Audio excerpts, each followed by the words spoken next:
Hello. This is actually the third time that I am posting a video or taping a video about the astrological aspects, the energetic signature for right now, for the month of January.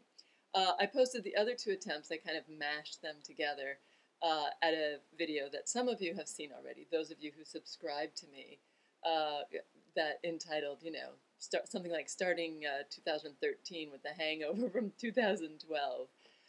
They're very good. I really like them. I think they're good. They go into the aspects very well. But it kind of occurred to me that perhaps I hadn't given a complete enough idea of really how to work with these aspects that are difficult, coming from 2012 and into 2013, and for the first few weeks of 2013. And also a little bit broader picture of how it gets better and when, because it does. It always does.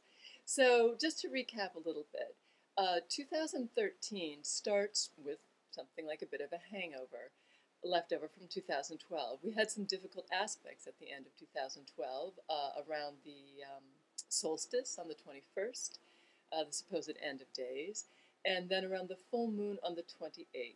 So these aspects recapitulated difficult aspects that we've been dealing with for 4 years, since 2008, since the end of 2008.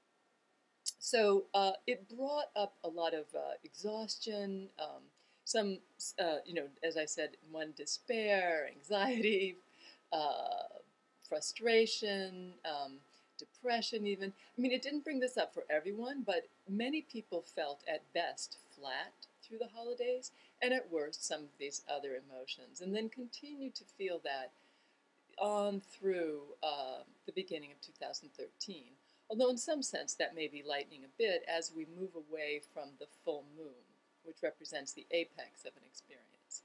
However, as we move towards the new moon, this is the bad news, the new moon also, in some way, some of the aspects have moved on, but there's other aspects that move in and continue to recapitulate this experience. So January starts with a bit of a downer, and it's not like this for everyone. For some people it can be easier, and maybe just some small area of their life they're feeling this in. But for many people, for everyone in some way, and for many people in a way that feels more intense than they necessarily feel comfortable with, because it's unsettling and it's uncomfortable, and we don't like being unsettled or uncomfortable. Then the new moon on the 11th, actually, that kind of brings in like a new version of these, not so comfortable feelings. And so that's often not getting good news like that, that like some of this bad feeling is going to continue for a while longer.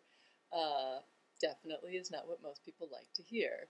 On the good news side of it, when the sun goes into Aquarius, which is around, I think it's around the 19th. Yeah, it's the 19th.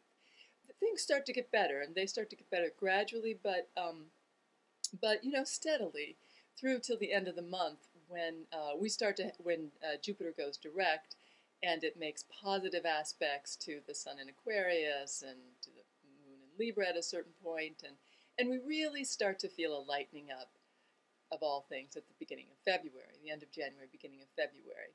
For everyone, again, even those who are dealing with difficulties right now, there is some sense of lightening and ease. So that's the good news towards the end of the month, the beginning of February. Now, in the last video, I said that, as things feel hard right now, we can do hard things. And that's true. That's a good message. But I think it's also important to remember a couple of other things. First of all, that there's not necessarily anything wrong with feeling flat or anxious or fearful or despairing. None of these are feelings that we want to have, but they too are part of life.